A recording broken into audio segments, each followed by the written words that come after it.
Sjá, ætti að vera komin núna.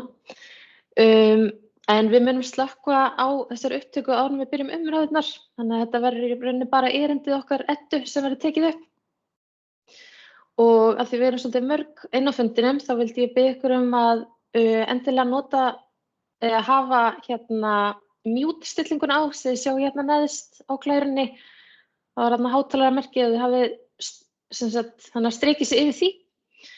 Og svo líka þarna spjall sem mjög gott að nota ef það einhverjar spurningar til dæmis á meðan á erindinu stendur, þá gott að setja spurningar inn á spjallið. Og svo líka svona lítið handamerki þarna efst og þið getið alltaf ýtt á það og þá það svona rétta upp hönd fítus sem mjög gott að nota. Og þá sérstaklega þegar við hefjum umræðurnar, þá gott bara rétt upp hönd og þá tökum við þetta í röð. Og já, og svo bara langaði með þess að segja, kynna þetta stuttlega hvað við erum að fara að tala um. Við ætlum bara að byrja að fara yfir verkefni sjálft og friðlýsingarferlið á því. Samstarfshópinn, hvernig hópurinn hefur unnið. Svo ætlum ég að fara yfir tillöguna að friðlýsingarskilmálunum og svona fjalla það helsta sem í þeim. Og svo munum við fara aðeins yfir líka þær athugasemdir sem hafa borist og þá umræður sem hefur farið fram til dæmis í fjölmiðlum og hvernig við höfum brugðist við þeim umræðum og athugasemdum. Svo mun Edda taka við af mér og hún ætlar að fjalla svæðið sjálft, hvað merkilegt á svæðinu, náttúruna og áhrif verkefnisins á nærsamfélagið og svo tökum við umræður í lokin. Já, en ég ætlaði bara aðeins að byrja að segja ykkur frá hvernig þetta verkefni hófst. Og það þannig að árið 2019 þá gaf Rarik ríkinu jörðina dynjanda að gjöf og við undirritun samkomulagsins vegna þessara gjafar þá staðfesti stjórnvöld að það væri stefnt að frekari friðlýsingu jarðarinnar og friðlýsingu vatnasviðs fossins á Dynjandisheiði. Og svo í byrjun þessa árs, í byrjun ársins 2020 hófst vinna Umhverfisstofnunar Vesturbyggðar og Ísafjarðarbæjar þar sem að það var byrjað að skoða friðlýsingarflokka og mörk og þá voru komnar upp hugmyndir að ekki aðeins stækka svæði í kringum Dynjanda heldur einnig búa til eitt stórt samantengt svæði með því að tengja saman svæði sem nú þegar friðlýst sem ég mun sýna ykkur hérna eftir á korti betur. Og þegar sú hugmynd kom upp þá stækkaði samstarfshópurinn og þið sjáið hérna hvaða stofnanir og hagsmunaaðilar eiga núna sæti í hópnum. Og þessi hópur, samstarfshópurinn, hlutverk hans í rauninni að vinna friðlýsinguna saman og þá sérstaklega þessa friðlýsingarskilmála sem ég mun fjalla betur á eftir. Margir kannski velta fyrir sér af hverju þjóðgarður í staðinn fyrir friðland eða einhvers konar annan friðlýsingarflokk. Þjóðgarður í rauninni bara einn af þessum friðlýsingarflokkum. Aðrir flokkar eins og ég nefndi friðland, náttúruvætti og fleira og flokkurinn í rauninni valinn bara eftir markmiðum friðlýsingarinnar, hvað á að vernda og hvernig á að gera það. Og þjóðgarðar oftast frekar stór svæði þar sem verið að vernda marga þætti.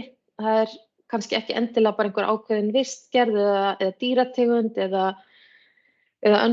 tegund lífvera heldur það meira þjóðgarðarnir snúast að vernda náttúru, oft sögu líka og menningu og það sem auðvitað nú þegar á svæðinu virkilega flott friðlýst svæði, náttúruvætti Dynjandi, Surtarbrandsgil og friðlandi Vatnsfjörður, þá ásamt bara gríðarlegri sögu og náttúrufegurð þarna alls staðar á svæðinu þá þótt okkur flokkurinn þjóðgarður eiga mjög vel við á þessu svæði. Og í rauninni má segja að þjóðgarðar þekktasti flokkurinn svona á heimsvísu. Þeir allan heim og það hafa allir heyrt orðið þjóðgarður og þeir að jafnaði fjölsóttari en aðrar tegundir friðlýstra svæða. Og í rauninni þeir svolítið svona gæðastimpill að á svæði sem þjóðgarður þá þar eitthvað að finna einhver náttúrufegurð, eitthvað merkilegt að finna og sjá og það í rauninni segir svolítið mikið svæðið að hafa þennan stimpil á sér. Og í rauninni eitt af markmiðum þjóðgarða að tryggja almenningi aðgang að svæðinu, bæði til útivistar og líka bara til að kynnast náttúrunni og sögunni og einnig bara til þess að tryggja að framtíðarkynslóðir hafi tækifæri til að njóta þessara sömu náttúru og menningarminja sem að við getum notið núna. Nú, hérna kortið af svæðinu og þetta sem sagt, við sjáum hérna að það ansi stór hluti svæðisins þegar friðlýstur og þetta græna, það sem sagt friðland Vatnsfjarðar sem að hefur verið friðlýst í 40 ár og svo sjáum við hérna neðst þá svona lítill fjólublár depill, það Surtarbrandsgil sem friðlýst vegna jarðminja og svo hérna ofar á kortinu þá þarna fjólublátt aftur svona við Arnarfjörðinn og það dynjandi og hérna þannig að þið sjáum að stór hluti nú þegar friðlýstur á svæðinu og svo sjáum við þarna efst að þar hluti sem slitinn frá svæðinu, það sem sagt Hrafnseyri.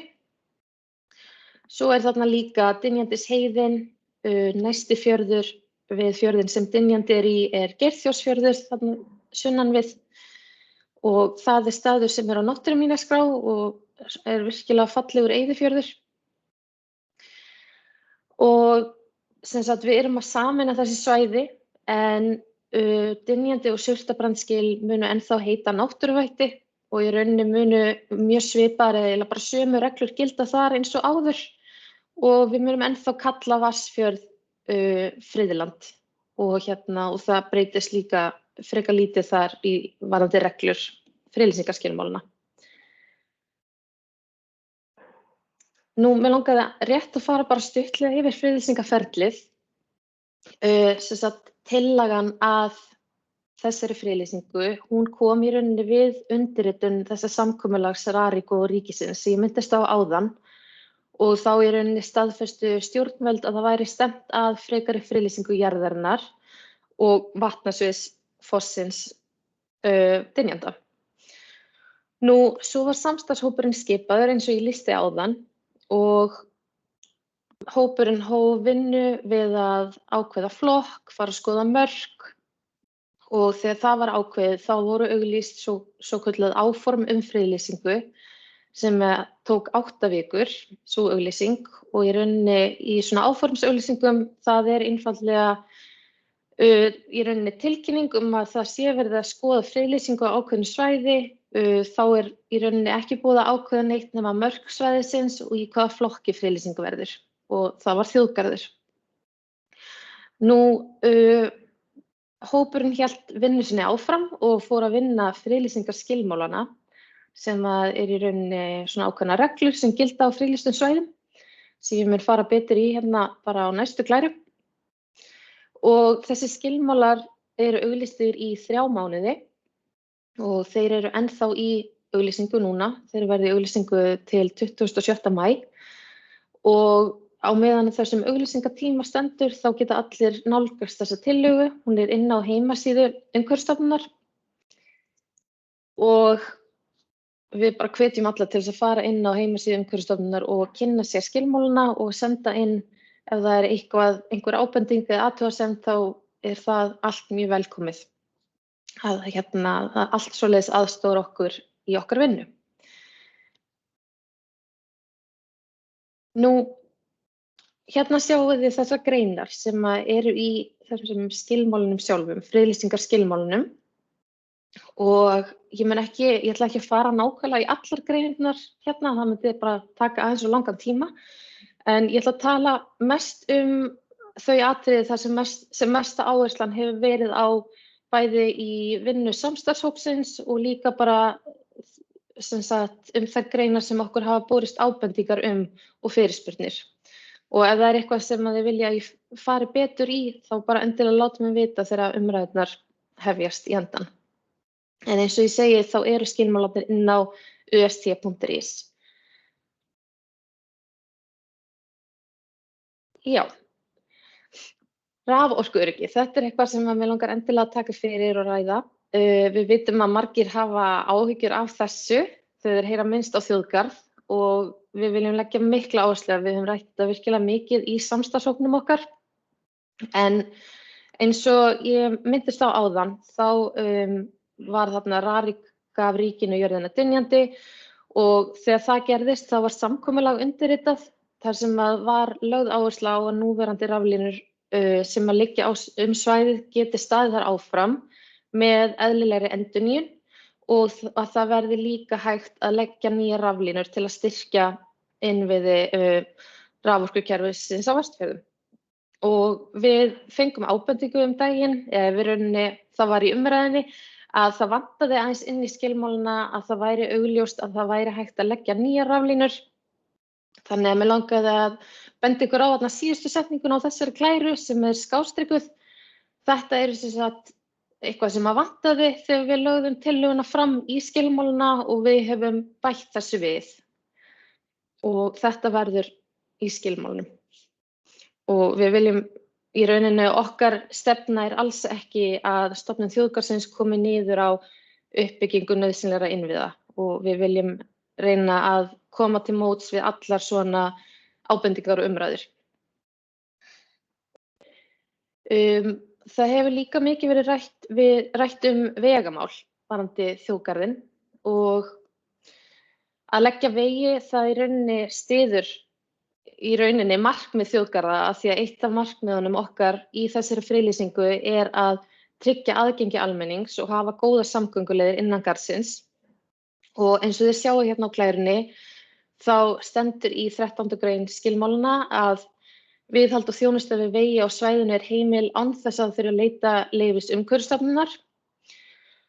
Og svo settum við líka hérna inn bráðabirgðaákvæði sem í endanum á skilmálunum og þetta var í rauninni bara gert til þess að móta stefnu að það sé gert ráð fyrir uppbyggingu vega innan svæðisins og að friðlýsingin muni ekki koma í veg fyrir slíkt.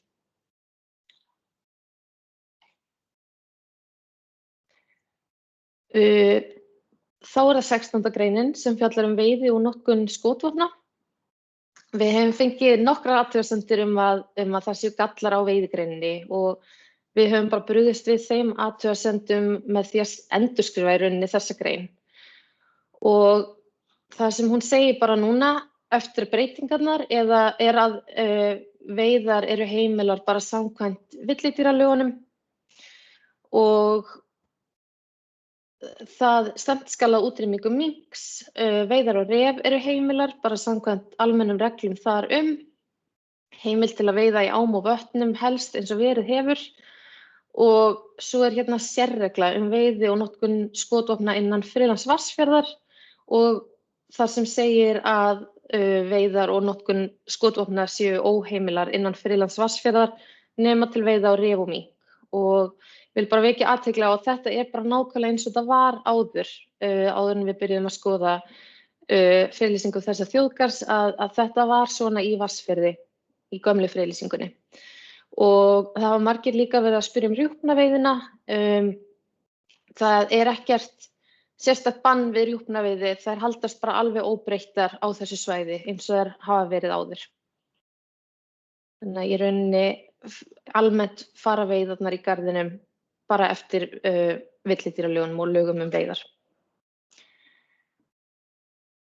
Nú, eins og ég búin að segja nokkru sinnum, þá voru þessi 3 svæði þegar friðlýst þegar við fórum þegar við hófum þessa vinnu við þjóðgarðinn og í skilmálunum má finna þessar sérreglur þessi 3 svæði og þetta í rauninni allt reglur sem giltu nú þegar á þessum svæðum. Þannig að þær eru bara sérstaklega teknar fram á þennan hátt í skilmálunum þannig að það sé alveg skýrt að í þjóðgarðinum þá gilda sömu reglur alls staðar og svo þessar nokkrar auka á þessum 3 svæðum. en í rauninni þær eru ekki margar, þannig að þetta er ekki flókið í rauninni að reyna að finna út hvað gildir hvar. En sem sagt innan Vatnsfjarðar þá er umferð eyjar og hólma háð leyfi Umhverfisstofnunar. Við dynjanda er notkun dróna óheimil, nema auðvitað það sé vegna leitar og björgunaraðgerða og slíks. Og í Surtarbrandsgili þá er gestum aðeins heimilt að heimsækja náttúruvættið Surtarbrandsgil í fylgd með starfsmanni eða ábúendum á Brjánslæk, og það er bara vegna þess hversu viðkvæmar jarðminjarnar eru í Surtarbrandsgili.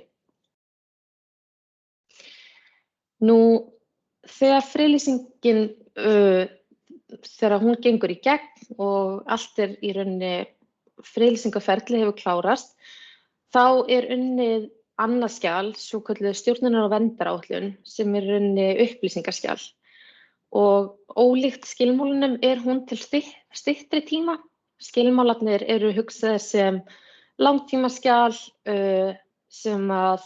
og þeir eru skrifaðir svolítið þannig að við séum að horfa langt fram í tímann, meðan að stjórnunar- og verndaráætlun gildir í 10 ár og ýmis smáatriði eru sett þar inn sem í rauninni kannski ættu ekki heima í skilmálum, atriði sem geta breyst með árunum varðandi til dæmis tækni eða beit eða fleira. Það er bara ýmislegt. Og sem sagt í rauninni stjórnunar- og verndaráætlunin, hún markar svolítið stefnu hvernig viðhalda skuli verndargildinu næstu 10 árin. Og það er ýmislegt í þjóðgarðinum sem að mun vera fjallað mun ítarlegar í stjórnunar- og verndaráætlun frekar heldur en í skilmálunum, og til dæmis má nefna vegamálin, því að það er náttúrulega mikið að gerast í þeim, og raforkumálin. Það er hægt að fjalla mun nánar þau líka þar. Já, og þá er það Edda sem ætlar að taka við. Já, komið sæl. Ég ætla að fjalla aðeins sem sagt, hvað það er í þjóðgarði, hvað er svona merkilegt á þessu svæði sem að ástæðir til þess að vernda, og ég tek bara fyrir flokkana jafnóðum og við ætlum að byrja á jarðfræðinni. Ummerki það hvernig landið var til eru bersýnileg í hraunlögum fjallanna á þessu svæði, og heitt vatn í jörðu ber vitni forna eldvirkni áður en gosvirknin á flekaskilunum hratt Vestfjörðum í átt frá hinu virkabelti sem að nú þverar landið, og eins og við þekkjum þá er það að bæra á sér sunnanlands þessi dægrin. En sem sagt, eldvirknin er ekki lengur hjá okkur, og roföflin hafa haft nokkur milljón ár til þess að skera út firði, slétta úr fjallstoppum og hola innan dali. En þar hefur ísaldarjökull síðustu ísaldar sem að lauk fyrir 10.000 árum átt stærstan þátt í mótun landsins. Þú mátt skipta, Freyja. Nú á svæðinu og í nágrenni þess er net plöntusteingervinga sem að færa okkur heim sanninn það hvernig gróðurfari var háttað á Íslandi fyrir 12 milljónum ára og hvernig var hér umhorfs fyrir síðustu ísöld. Surtarbrandsgil er í landi Brjánslækjar og er með þekktari fundarstöðum og er friðlýst sem náttúruvætti eins og Freyja hefur komið inn á, en það eru mun fleiri svæði bara alveg í næsta nágrenni. Þetta er bara svona Surtarbrandsgil er kannski fremst meðal jafningja fundarstaða. Þú mátt skipta, Freyja. Landslag og víðerni. Á Dynjandisheiði er dæmigert heiðalandslag með tjörnum sem er lítt snortið og þar er vítt til allra átta. Fjarðalandslag er einkennandi norðan við Dynjandisheiði, þar sem að fjöll, firðir, dalir og dalverpi eru mótuð af jöklum, og óbyggð víðerni á Glámu eru að hluta innan þjóðgarðsmarka, en þau hafa mjög hátt verndargildi á heimsvísu, en það fer þeim svæðum stórlega fækkandi í heiminum. Skipta. Þá er það lífríkið. Innan marka þjóðgarðs má finna öll varpsvæði fugla nema Fuglabjörg. Það eru 40 fuglategundir sem eiga þar varplönd og það er helmingur íslensku fuglafánunar. Þar á meðal vatnafuglar eins og lómur og heimbrimi. 13 tegundir á válista verpa á svæðinu, meðal annars haförn og fálki, og svæðið er líka mikilvægt fæðuöflunarsvæði nokkra tegunda sem fara Ísland vor og haust á leið til og frá varpstöðum í Grænlandi og Kanada og telst vera alþjóðlega mikilvægur viðkomustaður. Mikilvæg búsvæði landsela á svæðinu og í grennd, en þeir eru á válista Náttúrufræðistofnunar vegna mikillar fækkunar og refurinn auðvitað alls staðar en staða hans mun ekki breytast í fyrirhuguðum þjóðgarði og refaveiðar verða bara leyfðar svo sem verið hefur hingað til eins og Freyja kom líka inn á. Skipta. Nú svæðið innan auglýstra marka það nær frá sjávarmáli og upp í 840 metra hæð þar sem það liggur hæst og fjölbreytni í gróðurfari speglast í þessum hæðarmismun. Það eru fjölmargar vistgerðir, verndargildi þeirra mishátt en þó nokkrar hafa hátt verndargildi eða eru á lista Bernarsamningsins. Birkiskógur hefur allmikla útbreiðslu eins og við þekkjum og verndargildi birkis metið hátt og þar forgangsvistgerð að ræða. Það hafa verið skráðar 290 tegundir æðplantna á svæðinu og 2 þeirra eru friðlistar og nokkrar tegundir eru á válista og margar hafa hátt verndargildi á lands- eða heimsvísu. Skipta. Og það nóg af vatni innan marka fyrirhugaðs þjóðgarðs og fjölmargar perlur því tengdar bæði þekktar og þær sem eru minna þekktar. Þetta annað sjónarhorn á dynjanda þarna efst til hægri en við erum vön, hún tekin að ofan þessi mynd. Innan markana má finna Fagrafossa, Lygnarár og stillt vötn. Það eru 3 vistgerðir stöðuvatna á svæðinu og mörg þeirra og yfir 0,1 hektar eða stærð, en vötn og tjarnir af þeirri stærð njóta sérstakrar verndar. Kaldar lindir á Hærriöxl sem liggur nærri þjóðveg á Dynjandisheiði hafa mjög hátt verndargildi og eru skilgreindar sem forgangsvistgerð. Skipta. Þá það Íslandssagan, hérna sjáum við myndir af 4 mönnum, 3 þeirra eru tilgátumyndir, það bara 500 kallinn, Jón Sigurðsson, svarthvíta ljósmyndin sem er raunveruleg, þarna er Arnar Jónsson leikari í hlutverki Gísla Gísla Súrssonar í útlaganum og lengst til vinstri tilgátumynd af Flóka Vilgerðarsyni en hann sagður samkvæmt Landnámu hafa tekið land í Vatnsfirði í kringum árið 870 og var með því fyrstur norrænna manna til að hafa vetrardvöl á Íslandi. Hann gaf landinu nafn en gafst upp og fór aftur út til Noregs en kom svo að líkindum aftur til Íslands og settist að á Norðurlandi. Sögusvið Gísla Súrssonar að stórum hluta innan marka þjóðgarðs og minjar og örnefni sem tengjast sögunni að finna bæði í Vatnsfirði en þó sérstaklega í Geirfjörðsfirði. Jón Sigurðsson fæddist á Hrafnseyri 17. júní árið 1811 og fæðingardagur hans var valinn sem þjóðhátíðardagur Íslendinga eins og við þekkjum. Maðurinn lengst til hægri, 4. tilgátumyndin, hún af Hrafni Sveinbjarnarsyni en Hrafnseyri dregur nafn sitt af honum og Hrafn bjó á Hrafnseyri á 12. öld og talinn hafa verið fyrsti íslenski læknirinn. Hann lærði til læknis á Spáni og Ítalíu.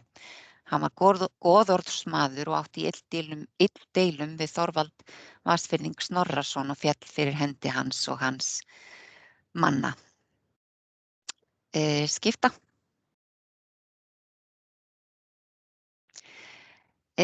Hvað menningarlandslag? Það eru til skilgreiningar á því og ein hljómar svona: tilbúið listaverk sem byggt af manninum úr náttúrulegu rými, samspil manns og náttúrunnar sem hann lifir og hrærist í. Á svæðinu að minnsta kosti 2 landnámsjarðir í Geirfjörðsfirði og Hrafnseyri og þar eru lifandi sögur lífsbjörgu firðina, saga hvalveiða á svæðinu, sögur fjörulalla og önnur skrímsli í Arnarfirði og vörðuræðir vitna gamlar alfaraleiðir yfir fjöllin á svæðinu ásamt fleiri menningarminjum. Þú mátt skipta, Freyja.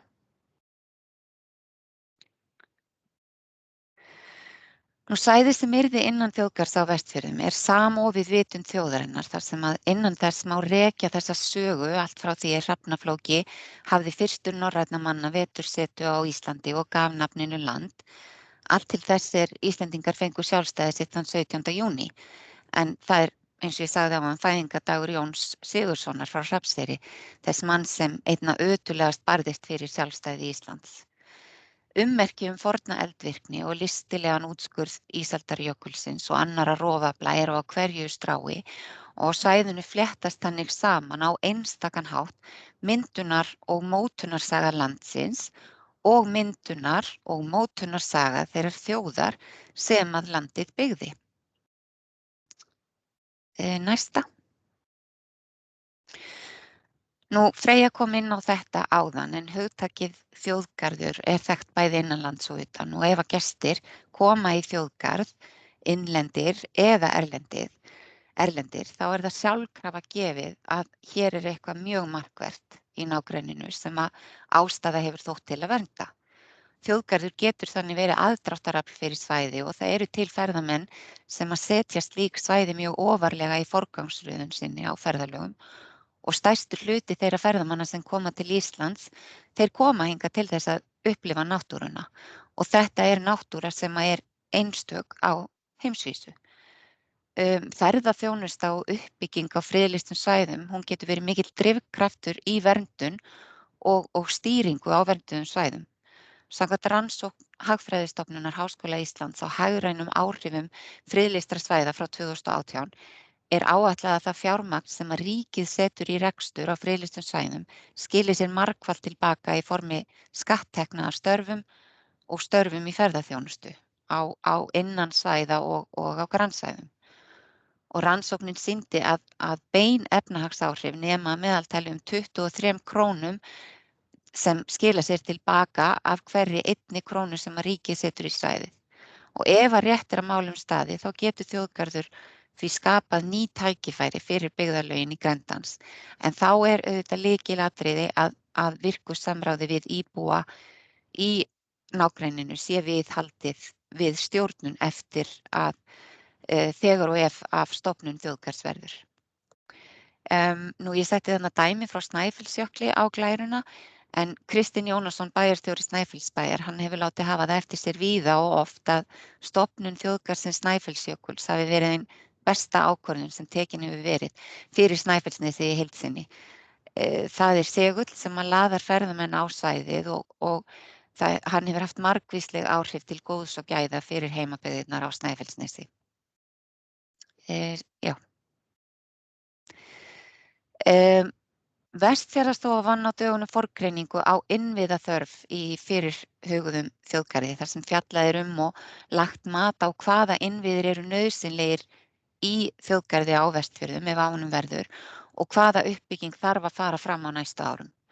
Meðal annars í greiningunni fjallað staðsetningar gestastofa og þjónustustig, aðgengi, stígagerð, merkingar, upplýsingar, fræðslu og mannaflaþörf og þessi forgreining hún mun nýtast vel í vinnu við stjórnunar- og verndaráætlun í framhaldinu ef að stofnun þjóðgarðs verður. Skipta. Þegar áform þjóðgarð voru auglýst í nóvember þá var jafnframt óskað eftir nafnatillögum frá almenningi. Það bárust 28 tillögur frá 21 aðila, voru sem sagt sumir komið með sömu tillöguna og aðrir komið með fleiri en eina tillögu en samstarfshópurinn valdi úr þessum tillögum sem bárust 5 heiti sem að sjást hér: Arnargarður, Dynjandisþjóðgarður, Vestfjarðaþjóðgarður, Vesturgarður og þjóðgarðurinn Gláma. Í næstu viku mun þjóðin geta kosið nafn úr þessum 5 tillögum á rafrænan hátt á heimasíðu Umhverfisstofnunar á ust.is og við hvetjum alla til þess að taka þátt í því að velja það nafn sem að hugnast þeim best. Takk. Já, takk fyrir þetta, Adda. Nú ætla ég að stöðva upptökuna